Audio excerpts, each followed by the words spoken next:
जय हिंद साथियों, welcome to self study classes with Sumit Jain YouTube channel में आप सभी का स्वागत है। दोस्तों, एमपी टेट पर्यावरण के लिए बहुत ही महत्वपूर्ण प्रश्न सिलेबस के आधार पर है ना। सबसे पहले जो पर्यावरण में हमारा सिलेबस है वो क्या है, हमारा परिवार हमारे मित्र। ठीक है, उसी आधार पर आज हम यहाँ पर पढ़ने वाले हैं। ठीक है, और कुछ महत्वपूर्ण प्रश्नों पर यहाँ पर चर्चा करेंगे। आज का जो हमारा पहला प्रश्न है कि भारत में लड़के व लड़कियों की विवाह की न्यूनतम आयु कितनी है। तो जल्दी से उत्तर हमें बताना है। तो उत्तर होगा 21 से 18 वर्ष। ठीक है, 21 से 18 वर्ष मतलब लड़के की आयु 21 वर्ष और लड़कियों की आयु 18 वर्ष। ठीक है, हिंदू विवाह अधिनियम 1955 के अनुसार भारत में लड़के व लड़कियों के विवाह की न्यूनतम आयु 21 से 18 वर्ष है। ये हमारा महत्वपूर्ण क्वेश्चन है, जो परिवार से संबंधित हैं उनमें ये क्वेश्चन जरूर पूछे जाएंगे। दूसरा क्वेश्चन है, परिवार एक इकाई होता है जिसमें माँ पिता और उनके दो बच्चे होते, यह कथन कैसा है। सत्य है, क्योंकि सभी भारतीय परिवार इसी प्रकार के होते हैं। सही नहीं है, क्योंकि इस कथन में यह स्पष्ट करना चाहिए कि बच्चे जैविक होते हैं। तो इसका जो सही उत्तर हो जाएगा वो सी होगा। सही नहीं है, क्योंकि परिवार कई प्रकार के होते हैं तथा परिवार का केवल एक ही प्रकार में वर्गीकरण नहीं किया जा सकता। मतलब जो विकल्प नंबर सी है वो इसका सही हो जाएगा। ठीक है, अगला क्वेश्चन ले लेते हैं। बच्चे को समाजीकरण का पहला पाठ कहाँ से प्राप्त होता है। जी हाँ दोस्तों, बच्चे को समाजीकरण का पहला पाठ कहाँ से प्राप्त होता है। तो आपको पता होगा कि परिवार से। बच्चा अगर समाजीकरण सीखता है तो कहाँ से सीखता है, सबसे पहले परिवार से सीखता है। परिवार बालक का प्राथमिक विद्यालय माना जाता है, जहाँ वह अनौपचारिक शिक्षा ग्रहण करता है तथा समाजीकरण की प्रक्रिया भी शुरुआत करता है। ठीक है, इसलिए परिवार को समाजीकरण का जो है पहली पाठशाला भी कहा जाता है बच्चे की। तो ये सारे के सारे जो क्वेश्चन हैं सभी को याद रखते जाना है। अगला क्वेश्चन है, प्राथमिक समाजीकरण है। तो प्राथमिक समाजीकरण क्या है। प्राथमिक जो समाजीकरण है वो शुरुआती आयु में परिवार एवं मित्रों से सीखना, ये प्राथमिक समाजीकरण माना जाता है। ठीक है, सभी लोगों को याद रख लेना है। बच्चों को समाजीकरण की शुरुआत बच्चे के परिवार, मित्र तथा अन्य लोगों से होती है। इसे ही प्राथमिक समाजीकरण कहते हैं, जो स्कूल जाने से पूर्व ही प्रारंभ हो जाती है। समाजीकरण की प्रक्रिया जीवन पर्यंत चलती रहती है, सभी को पता है। नेक्स्ट जो हमारा प्रश्न है वो है, एकल परिवार से तात्पर्य है। एकल परिवार से क्या तात्पर्य है। वर्ष 1950 के बाद बना परिवार, परिवार जिसमें माता पिता एवं उनके बच्चे, संपूर्ण परिवार जिसमें बच्चे, उनके माता पिता एवं दादा दादी सभी, केवल पति पत्नी। तो उत्तर हो जाएगा परिवार जिसमें माता पिता एवं उनके बच्चे, यानी कि जो विकल्प नंबर बी है वो इसका सही हो जाएगा। ठीक है, एकल परिवार में माता पिता आते हैं और उनके बच्चे आते हैं, बी नंबर का इसमें सही हो जाएगा।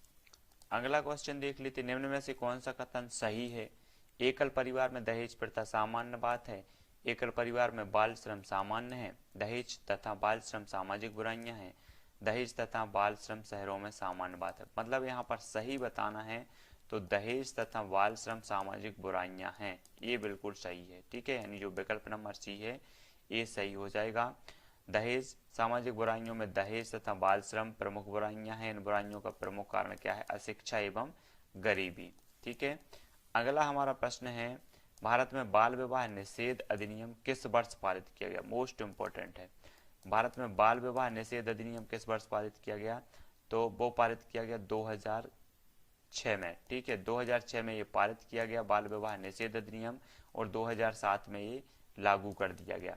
तो याद रख लेना, आपसे पूछा जाएगा बाल विवाह निषेध अधिनियम कब पारित किया गया, तो उत्तर होगा 2006, और लागू कब किया गया तो 2007। ठीक है, अगला प्रश्न देख लेते, कौन सी विशेषता परिवार की नहीं है।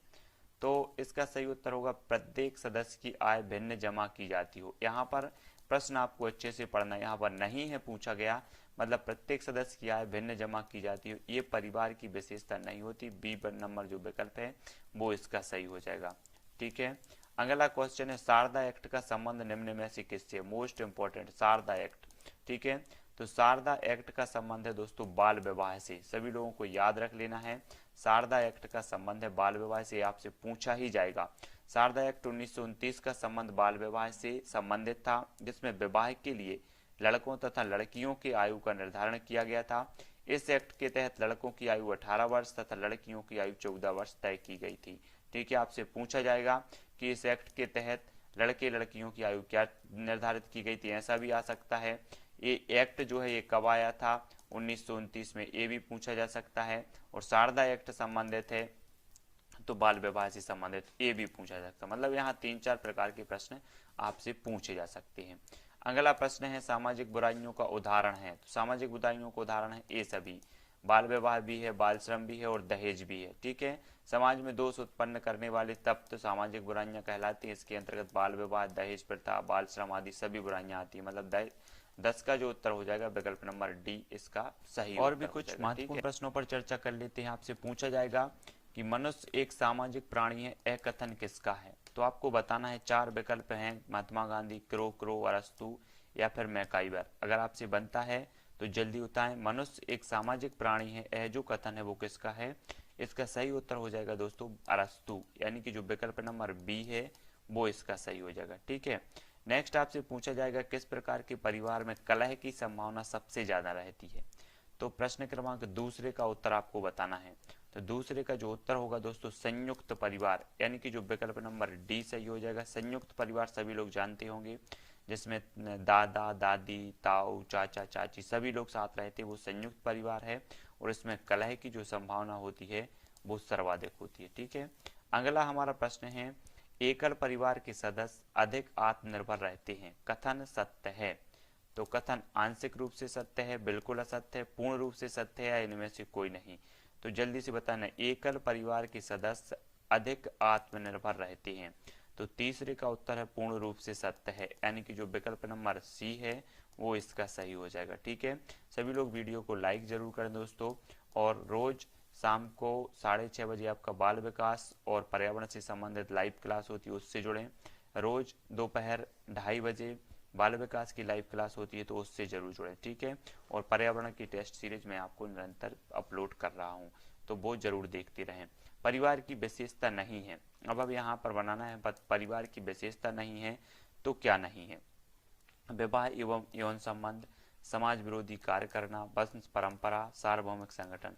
तो परिवार की विशेषता नहीं है समाज विरोधी कार्य करना, यानी कि जो विकल्प नंबर बी है वो इसका सही हो जाएगा। ये परिवार की जो है वो नहीं है, तो याद रख लेना है सभी को, है ना।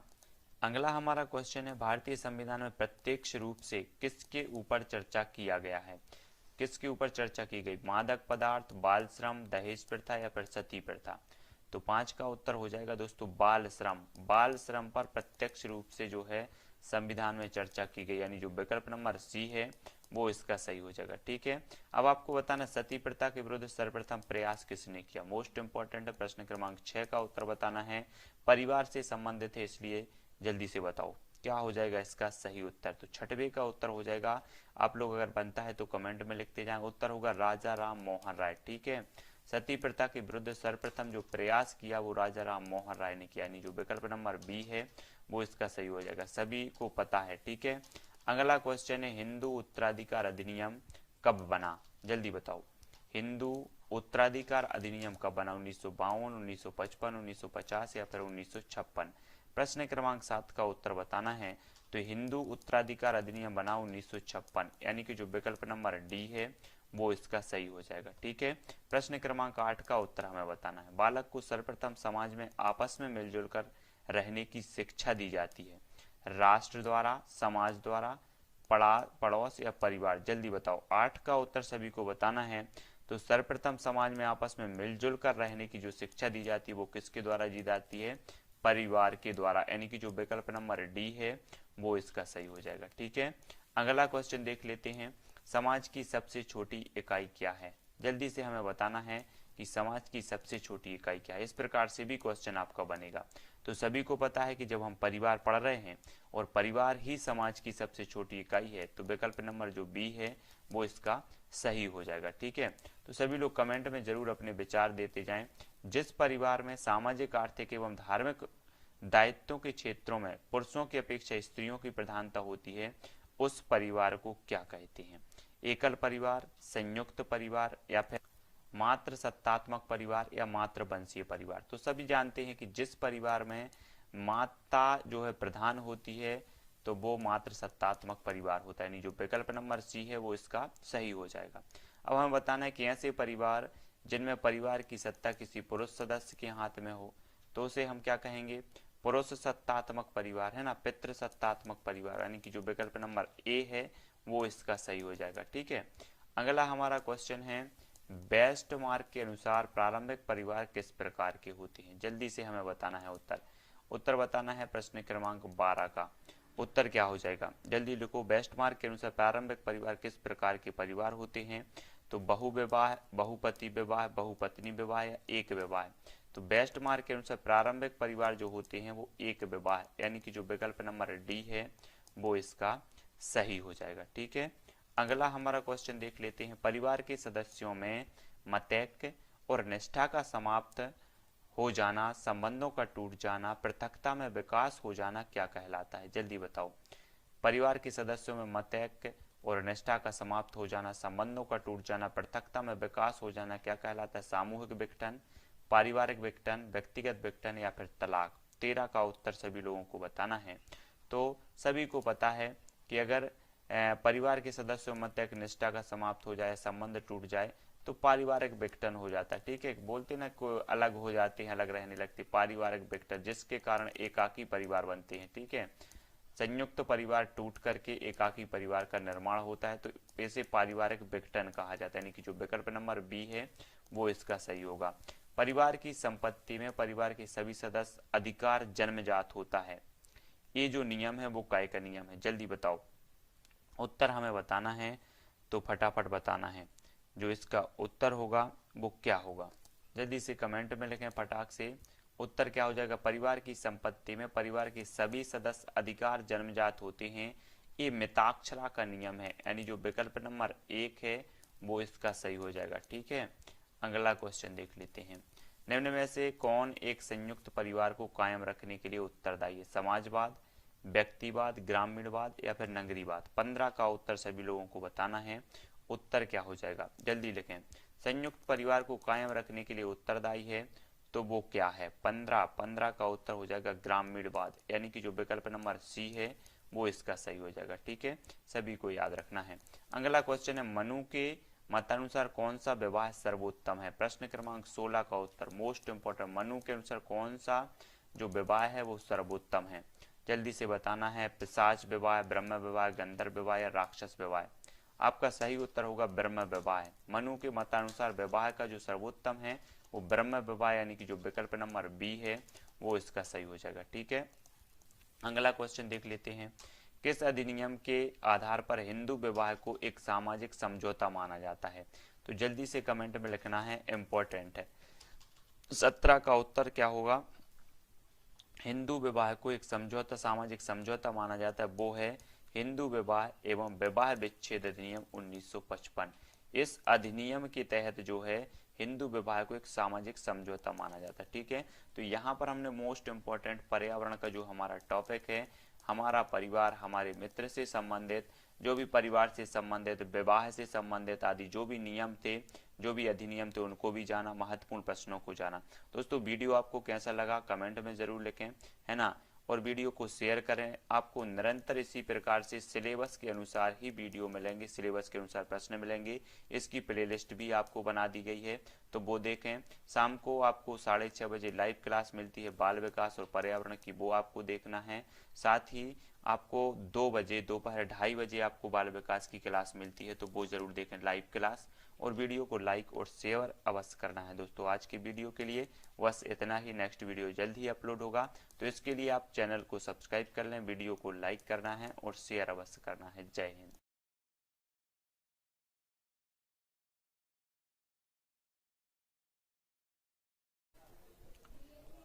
जय हिंद साथियों, welcome to self study classes with Sumit Jain YouTube channel में आप सभी का स्वागत है। दोस्तों पर्यावरण की निरंतर टेस्ट सीरीज चल रही है और ये हमारा दूसरा टेस्ट है पर्यावरण का, जिसमें हम पढ़ेंगे, एक हमारा टॉपिक है हमारा भोजन।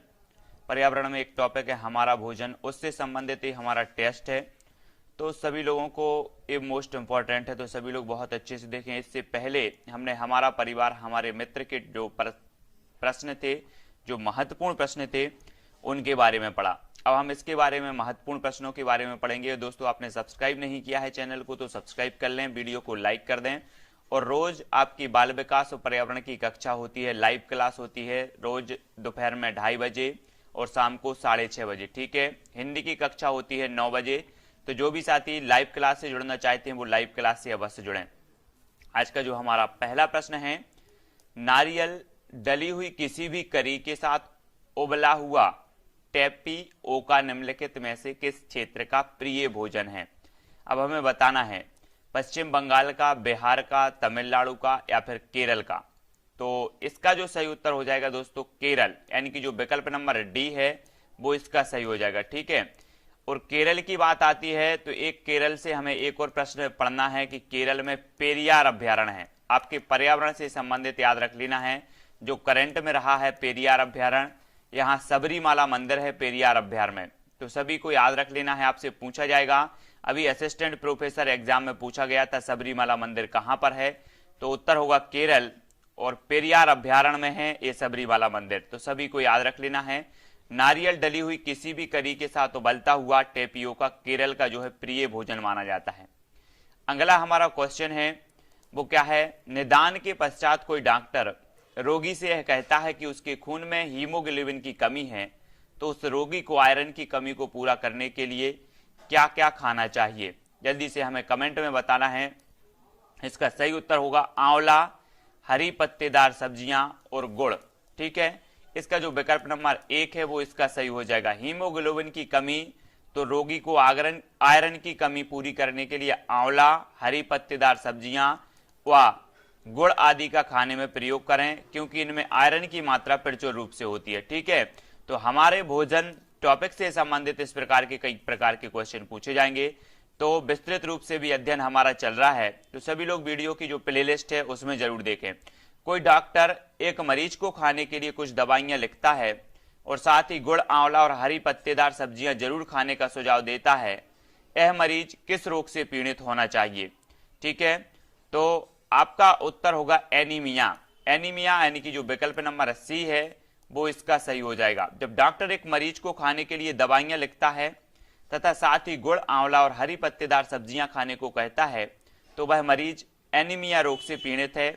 एनीमिया के लक्षण हैं सिर में दर्द, किसी कार्य में मन न लगना और थकान आदि होना, ये इसके लक्षण होते हैं। और इसका जो विकल्प नंबर सी है वो इसका सही हो जाएगा। ठीक है, अगला हमारा क्वेश्चन है, निम्न में से कौन सी बीमारी रुके या इकट्ठा हुए पानी से हो सकती है? जी हाँ दोस्तों, आपको बताना है मलेरिया, पोलियो, चेचक या फिर निमोनिया। तो इसका सही उत्तर होगा मलेरिया। ठीक है, रुके या इकट्ठे हुए पानी में क्या होते हैं? मच्छर पैदा होते हैं और मच्छरों से क्या हो जाता है? मलेरिया होता है। मलेरिया जल जनित रोग होते हैं, क्योंकि रुके हुए या इकट्ठे हुए पानी में मच्छरों के अनुकूल स्थिति उत्पन्न होती है, जिनके काटने पर मलेरिया जैसे बुखार उत्पन्न होते हैं। जबकि निमोनिया डिप्लोकोकस न्यूमोनी नामक जीवाणु से होता है, तथा पोलियो जो है विषाणु जनित एवं चेचक भी विषाणु। अब आपसे पूछा जाएगा कि पोलियो किससे होता है, तो ये विषाणु जनित रोग है, चेचक विषाणु जनित रोग है। तो ये चीज आपको पता होनी चाहिए। इस प्रकार के कई प्रकार के क्वेश्चन आपसे पूछे जा सकते हैं। निम्न में से मच्छरों द्वारा फैलने वाले रोगों का समुच्चय कौन सा है? अब यहां से मच्छरों द्वारा आ गया, तो अब आपको बताना है डेंगू, मलेरिया, चिकनगुनिया, मियादी बुखार, हैजा, chikungunya, malaria, HIV AIDS, dengue, HIV AIDS या हैजा डेंगू। तो आपको जल्दी से उत्तर इसका बताना है, उत्तर क्या हो जाएगा? ठीक है, तो इसका उत्तर देख लेते हैं कि मच्छरों से जो रोग फैलते हैं वो कौन कौन से हैं। तो मच्छरों से जो रोग फैलते हैं वो देखो, पहला तो हो गया कौन सा? डेंगू, फिर मलेरिया और चिकनगुनिया, ये मच्छर से फैलते हैं। डेंगू एवं चिकनगुनिया एडीज मच्छरों के काटने से फैलता है। इन दोनों के लक्षण लगभग एक जैसी हैं, जोड़ों में दर्द, दोनों प्रकार की बीमारी में रहता है, परंतु चिकनगुनिया में ये दर्द बरसों तक रह सकता है। जबकि मलेरिया के वाहक मच्छर मादा है ना, एनोफिलेज है, यह रोग प्रोटोजोया प्लाज्मोडियम परजीवी द्वारा फैलता है। तो आपको याद रख लेना है कि जो डेंगू है, मलेरिया है या चिकनगुनिया है, ये मच्छरों के काटने से जो है उत्पन्न होता है या मच्छरों से फैलता है ना। अगला क्वेश्चन देख लेते हैं, राष्ट्रीय पाठचर्या की रूपरेखा 2005 के अनुसार निम्नलिखित में से कौन सी एक पर्यावरण अध्ययन की विषय वस्तु की थीम है? भोजन, मौसम, सौर मंडल या फिर ऊर्जा? जल्दी बताओ। उत्तर हो जाएगा भोजन। राष्ट्रीय पाठचर्या की रूपरेखा 2005 के अनुसार निम्नलिखित में से कौन सी एक पर्यावरण अध्ययन का जो है विषय वस्तु है? तो वो है भोजन। राष्ट्रीय पाठचर्या की रूपरेखा एनसीएफ 2005 के अनुसार भोजन पर्यावरण अध्ययन की विषय वस्तु है, जबकि सौर मंडल एवं मौसम भूगोल की विषय वस्तु है तथा ऊर्जा विज्ञान की विषय वस्तु है। ठीक है, तो भोजन जो है ये पर्यावरण की विषय वस्तु है 2005, एनसीएफ 2005 के अनुसार। ठीक है, सभी को याद रख लेना, आपसे पूछा जाएगा कि किस पाठचर्या के अनुसार जो है भोजन पर्यावरण की विषय वस्तु है। इस प्रकार से क्वेश्चन भी पूछा जा सकता है। अगला क्वेश्चन है, नीचे दिए गए खाद्य पदार्थों के किस समुच्चय में लौह तत्व प्रचुर मात्रा में पाया होता है? जल्दी बताना है, लौह तत्व के बारे में बताना है। तो इसका सही उत्तर होगा दोस्तों बी, आंवला, पालक और जो गुड़ है इसमें लौह तत्व पर्याप्त मात्रा में होता है। अगर आपको आयरन की कमी हो जाती है तो आंवला, पालक या गुड़ का सेवन आपको करना चाहिए। दिए गए खाद्य पदार्थों में आंवला, पालक, गुड़ में लौह तत्व की प्रचुर मात्रा रहती है। लौह लवण की कमी अधिकांशतः बालकों एवं महिलाओं में पाई जाती है। लौह लवण से रक्त का हीमोग्लोबिन बनता है जो शरीर में ऑक्सीजन का संवाहक होता है। लौह तत्व की कमी से रक्त की यह क्षमता कम हो जाती है जिसे अरक्तता भी कहते हैं। तो आप सभी को याद रख लेनी है कि आंवला, पालक और गुड़ ये लौह तत्व को जो है क्या करते हैं, लौह तत्व की पूर्ति करते हैं या लौह तत्व इनमें सबसे ज्यादा पाया जाता है। ठीक है, अगला हमारा क्वेश्चन है, खाद्य संस्करण के लिए निम्नलिखित में से कौन सा जोड़ा ठीक नहीं है? अब हमें एक बताना है, आलू चिप्स, दूध, पनीर, सेव, जैम, कच्चा आम, अचार। तो इस प्रकार से भी क्वेश्चन आएंगे। तो उत्तर होगा दूध, पनीर। ठीक है, ये जो है विकल्प नंबर बी सही हो जाएगा। खाद्य संरक्षण की दृष्टि से दूध पनीर का जोड़ा गलत है, क्योंकि दूध से बने पनीर को ज्यादा देर तक संरक्षित करके सुरक्षित नहीं रखा जा सकता, जबकि आलू से बने चिप्स, कच्चे आम से बना अचार तथा सेव से बने जैम अत्यधिक समय तक सुरक्षित करके रखे जा सकते हैं। तो इस प्रकार के क्वेश्चन भी आपसे पर्यावरण में पूछे जाएंगे, तो हमें सभी प्रकार के क्वेश्चनों के लिए तैयार रहना है। अगला हमारा क्वेश्चन है, बच्चों द्वारा सब्जी बाजार में इकट्ठी की गई निम्नलिखित सामग्री में से उन्हें पहचानिए जिनके भीतर बीज होते हैं। मोस्ट इंपोर्टेंट, जल्दी बताओ। ये चार विकल्प आपके सामने मौजूद हैं। इसका सही उत्तर होगा टमाटर, नाशपाती, चीकू, भिंडी, करेला और खीरा। ये ऐसी सब्जी हैं जिनके अंदर बीज होते हैं। अब आपको पता होनी चाहिए, अगर आप सब्जी खाते हैं रोज तो आपको पता होनी चाहिए कि कौन सी सब्जी में बीज होते हैं। ठीक है, तो टमाटर, नाशपाती, चीकू, भिंडू, करेला, ये खीरा बीज युक्त होते हैं क्योंकि ये फल हैं जो फूल के रूपांतरण से बनते हैं, जबकि आलू एवं प्याज बीज युक्त नहीं होते। तो ये सभी चीजें आपको याद होनी चाहिए। हमारा क्वेश्चन है, रीना आम पसंद करती है, वह इन्हें जाड़े के लिए संरक्षित करना चाहती है। निम्नलिखित में से कौन सा तरीका संरक्षण के लिए सर्वाधिक उपयुक्त है? जल्दी बताओ। 10 का उत्तर हमें बताना। अचार और आम पापड़ बनाना, जूस तैयार करना, वायुरोधी डिब्बे में संचित करना, प्लास्टिक की थैली में रखना या फिर रेफ्रिजरेटर में बंचित करना। तो उत्तर हो जाएगा विकल्प नंबर ए, अचार और आम पापड़ बना के आम को जाड़ों के लिए संरक्षित किया जा सकता है, लेकिन कुछ नियमित समय तक के लिए, हमेशा के लिए नहीं। यानी कि जो विकल्प नंबर 1 है वो इसका सही हो जाएगा।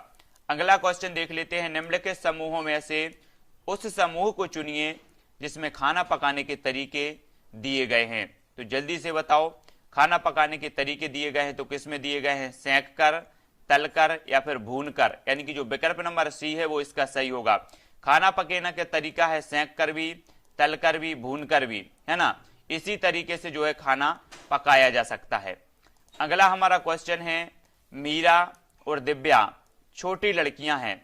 मीरा समोसे, कटलेट और डबल रोटी खाना पसंद करती है, जबकि दिव्या ऐसा भोजन पसंद करती है जिसमें लौह तत्व की कमी है।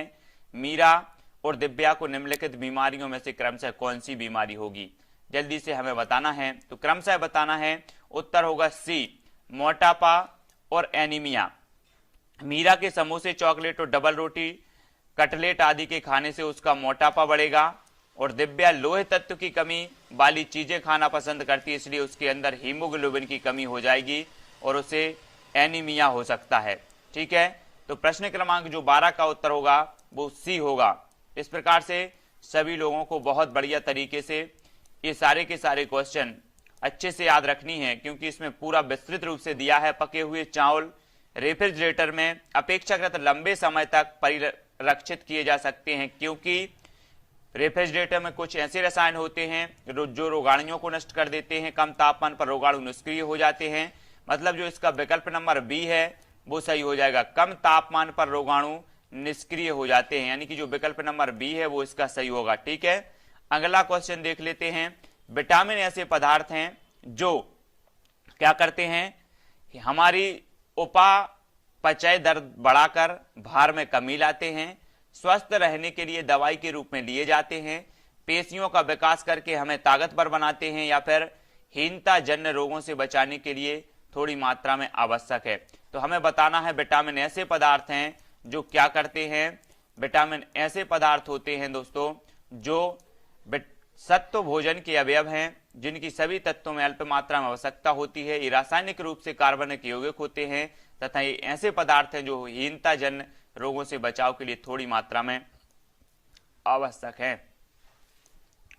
अगला क्वेश्चन है, भारोत्तोलकों को प्रायः ज्यादा मांसपेशियां और बॉडी मास बनाने की आवश्यकता होती है। इस उद्देश्य के लिए उन्हें ऐसा आहार लेने की आवश्यकता है जो खालिस्तान से भरपूर है। प्रश्न क्रमांक 15 का उत्तर हमें बताना है, तो उत्तर हो जाएगा डी, है ना, प्रोटीन से भरपूर है। भारोत्तोलकों को प्रायः ज्यादा मांसपेशियां और बॉडी मास बनाने की आवश्यकता होती है। इसके लिए उन्हें ऐसे आहार का सेवन करना चाहिए जिसमें ज्यादा या भरपूर जो है प्रोटीन है। अगला हमारा क्वेश्चन है, निम्न में से किस वर्ग में प्रोटीन की प्रचुरता पाई जाती है, जल्दी से बताना है। प्रश्न क्रमांक इसका सी सही हो जाएगा। सोयाबीन, चना और मक्का ये ऐसी चीजें हैं, ऐसे अनाज हैं जिनमें भरपूर प्रोटीन पाया जाता है। सोयाबीन, चना एवं मक्का प्रोटीन के मुख्य स्रोत माने जाते हैं। सबसे अधिक प्रोटीन जो पाया जाता है वो सोयाबीन में पाया जाता है। याद रख लेना है, प्रोटीन शारीरिक वृद्धि तथा मरम्मत के लिए आवश्यक होते हैं। प्रोटीन की कमी से क्वाशियोकर जो नामक रोग है हो जाता है। अब आपसे पूछा जाएगा प्रोटीन की कमी से कौन सा रोग होता है, तो आपको याद होनी चाहिए क्वाशियोकर जो रोग है वो इसकी प्रोटीन की कमी से होता है। अब आपसे पूछा जाएगा सबसे ज्यादा जो प्रोटीन पाया जाता है वो किस में पाया जाता है, तो सबसे ज्यादा पाया जाता है सोयाबीन में। ठीक है, याद रख लेना है आपको। और मध्य प्रदेश को सोया प्रदेश भी कहा जाता है, सभी को पता है। क्वाशरकोर नामक रोग की कमी से होता है, जल्दी बताओ। तो इसका जो क्वाशरकोर नामक रोग है ये प्रोटीन की कमी से होता है, यानी कि जो विकल्प नंबर बी है वो इसका सही हो जाएगा। ठीक है, इस रोग के कारण संतुलित शरीर का विकास नहीं हो पाता। यह रोग प्रायः बच्चों में होता है। तो आप सभी को याद रख लेना है प्रश्न क्रमांक 17 का उत्तर। अगला क्वेश्चन देख लेते हैं, चावल को पॉलिश करने पर कौन सा विटामिन नष्ट हो जाता है, हमें जल्दी से बताना है। चावल सभी लोग खाते हैं और इसमें अगर पॉलिश हो जाए तो कौन सा विटामिन नष्ट होता है, तो कैल्सीफेरॉल जो विटामिन है वो नष्ट हो जाता है। चावल को पॉलिश करने पर चावल में से विटामिन B1 नष्ट हो जाता है। ठीक है, विटामिन B1 का रासायनिक नाम है थायमिन। अब आपसे पूछा जाता कि विटामिन B1 का रासायनिक नाम क्या है, तो आपका उत्तर होना चाहिए थायमिन है। इसकी कमी से कौन सा रोग होता है, तो बेरी नामक रोग होता है। ठीक है, आपसे क्वेश्चन पूछा जाएगा कि विटामिन B1 की कमी से कौन सा रोग होता है, तो बेरी रोग होता है। और विटामिन B1 का रासायनिक नाम क्या है, तो थायमिन है। ये सारे के सारे क्वेश्चन आपको याद रख लेना है, क्योंकि हमारा भोजन आपका टॉपिक है ना, और भोजन को है ना NCF 2005 के तहत पर्यावरण का एक विषय माना गया है। प्रोटीन का सर्वोत्कृष्ट स्रोत क्या है, तो इसका सही उत्तर होगा सोयाबीन। प्रोटीन का सर्वोत्कृष्ट जो है स्रोत माना जाता है और लगभग 43% इसमें प्रोटीन पाया जाता है। अगला हमारा क्वेश्चन है, विटामिन ए की कमी से होने वाला जो रोग है वो कौन सा है, तो सभी का उत्तर फटाक से आना चाहिए। क्या होगा, विटामिन ए की कमी से कौन सा रोग होता है, तो जल्दी से उत्तर बताओ। सभी लोगों को पता है इसका सही उत्तर जो होगा दोस्तों वो क्या होगा, रतौंधी। विटामिन ए की कमी से जो रोग होता है वो रतौंधी। आपने देखा होगा कुछ लोगों को रात में दिखता नहीं है, तो वो रतौंधी है और ये विटामिन ए की कमी से होता है। ठीक है, सभी लोगों को याद रख लेना है। तो दोस्तों इस वीडियो के लिए बस इतना ही। नेक्स्ट वीडियो के लिए आप चैनल को सब्सक्राइब करें, वीडियो को लाइक करें। इसके पहले और भी टेस्ट सीरीज हो चुकी है, वो जरूर देखें, है ना, विस्तृत अध्ययन देखें और लाइव क्लासों से जरूर जुड़ें। वीडियो को लाइक करें, शेयर करें, ठीक है, और जो है ज़्यादा से ज़्यादा इसको सभी ग्रुपों में आप शेयर करें। आज के लिए बस इतना ही। जय हिंद।